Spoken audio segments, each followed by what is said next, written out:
أعوذ بالله من الشيطان الرجيم بسم الله الرحمن الرحيم السلام عليكم ورحمة الله وبركاته اللهم صل على سيدنا محمد عبدك ورسولك النبي الأمي وعلى آله وصحبه وسلم رب اشرح لي صدري ويسر لي أمري واحلل عقدة من lisani yafqahu qawli. Di madrasah Syekh Abdul Qadir Al-Jilani Quddasallahu sirrahu menyampaikan nasihatnya pada hari Jumat 11 Sa'ban 545 Hijriah sebagai berikut. Diceritakan dari Abdullah bin Mubarak bahwa pada suatu hari seorang pengemis datang kepadanya meminta sedikit makanan. Kebetulan pada hari itu Abdullah bin Mubarak tidak memiliki sesuatu pun. Ia hanya memiliki 10 butir telur. Maka ia memerintahkan pelayannya agar memberikan telur itu kepada pengemis tersebut. Maka pelayannya itu memberikannya 9 butir dan menyisakannya 1 butir. Ketika menjelang maghrib, seseorang telah datang lalu mengetuk pintu seraya berkata, "Terimalah bakul ini." Ketika Abdullah keluar dan mengambilnya, ia melihat bakul itu berisi telur. Lantas ia menghitungnya, ternyata jumlahnya 90 butir.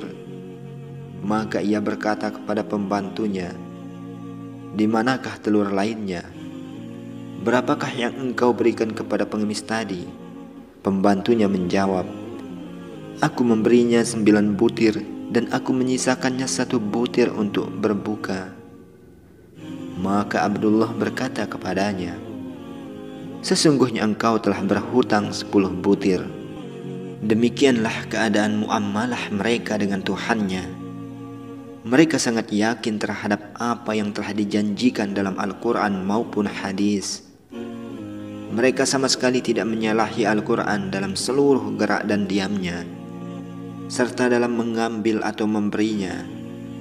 Mereka bekerja pada Tuhannya dan mendapatkan untung. Maka mereka melihat bahwa pintunya selalu terbuka.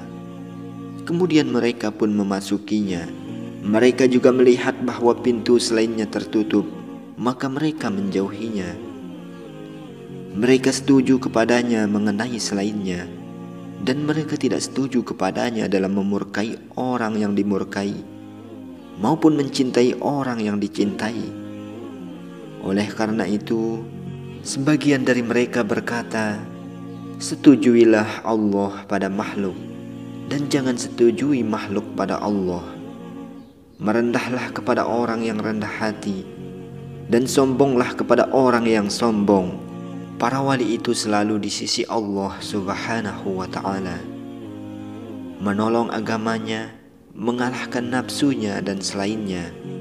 Janganlah engkau mencela mereka, dan janganlah engkau takut kepada seseorang dalam menegakkan syariatnya. Tinggalkanlah kegilaan yang selama ini engkau lakukan, wahai gulam. Ikutilah jejak para wali dalam ucapan dan perbuatan mereka. Janganlah engkau menginginkan apa yang telah mereka capai hanya dengan pengakuan dusta. Bersabarlah menghadapi ujian sebagaimana mereka juga bersabar dalam menghadapinya, agar engkau juga sampai kepada apa yang telah mereka capai. Kalau tidak ada bala dan ujian, tentu semua manusia akan beribadah dan zuhud. Tetapi ketika kemudian datang ujian, sebagian dari mereka ada yang tidak sabar sehingga terhijab dari pintu Tuhannya. Barang siapa tidak bersabar, ia tidak akan mendapatkan pemberian. Jika engkau tidak bersabar dan tidak rela, engkau akan keluar dari penyembahan kepada Allah Subhanahu wa ta'ala. Dalam salah satu kitabnya, Allah Subhanahu wa ta'ala berfirman, "Barang siapa tidak rela dengan ketentuan dan tidak sabar atas balaku, hendaklah ia mengambil Tuhan selain aku. terimalah apa saja yang datang darinya, dan jangan diterima apa saja yang bukan darinya. Takdir yang telah ditentukan itu pasti akan menimpamu. Buktikan keislamanmu sehingga engkau akan sampai kepada iman. Kemudian buktikanlah imanmu sehingga engkau akan sampai kepada yakin. Ketika itu engkau akan melihat sesuatu yang belum pernah engkau lihat sebelum memiliki yakin. Tuhanmu akan memperlihatkan kepadamu sesuatu sebagaimana bentuknya. Ketika hati setuju kepada Allah Subhanahu wa ta'ala, ia akan melihat bahwa segala sesuatu berasal darinya. Jika hati telah berdiri di pintu Allah Subhanahu wa ta'ala, tangan karomah akan datang menyambutnya, sehingga ia menjadi orang yang dimuliakan di atas makhluk.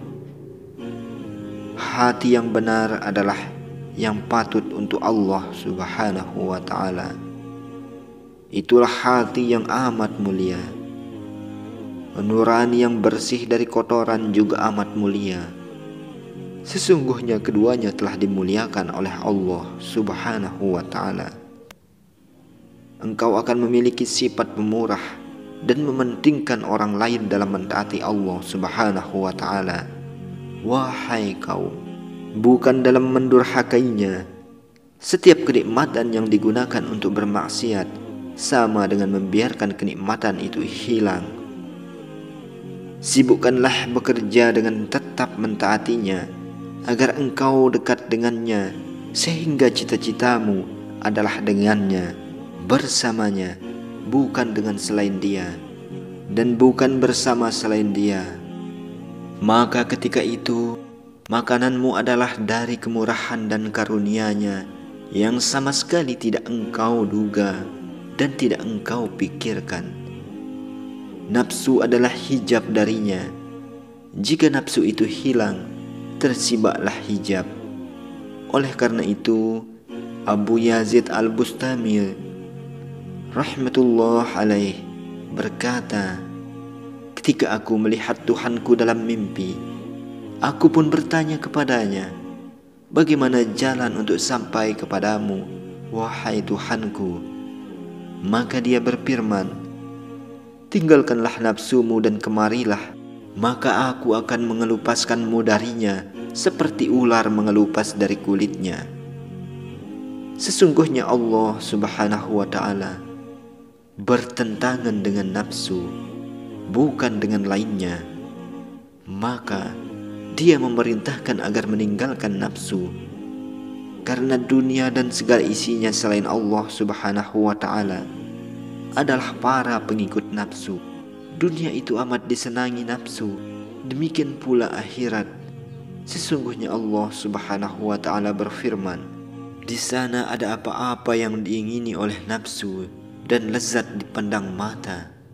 Quran Surat Az-Zukhruf ayat 71. Akhirul kalam, wabillahi taufiq wal hidayah. Wassalamualaikum warahmatullahi wabarakatuh.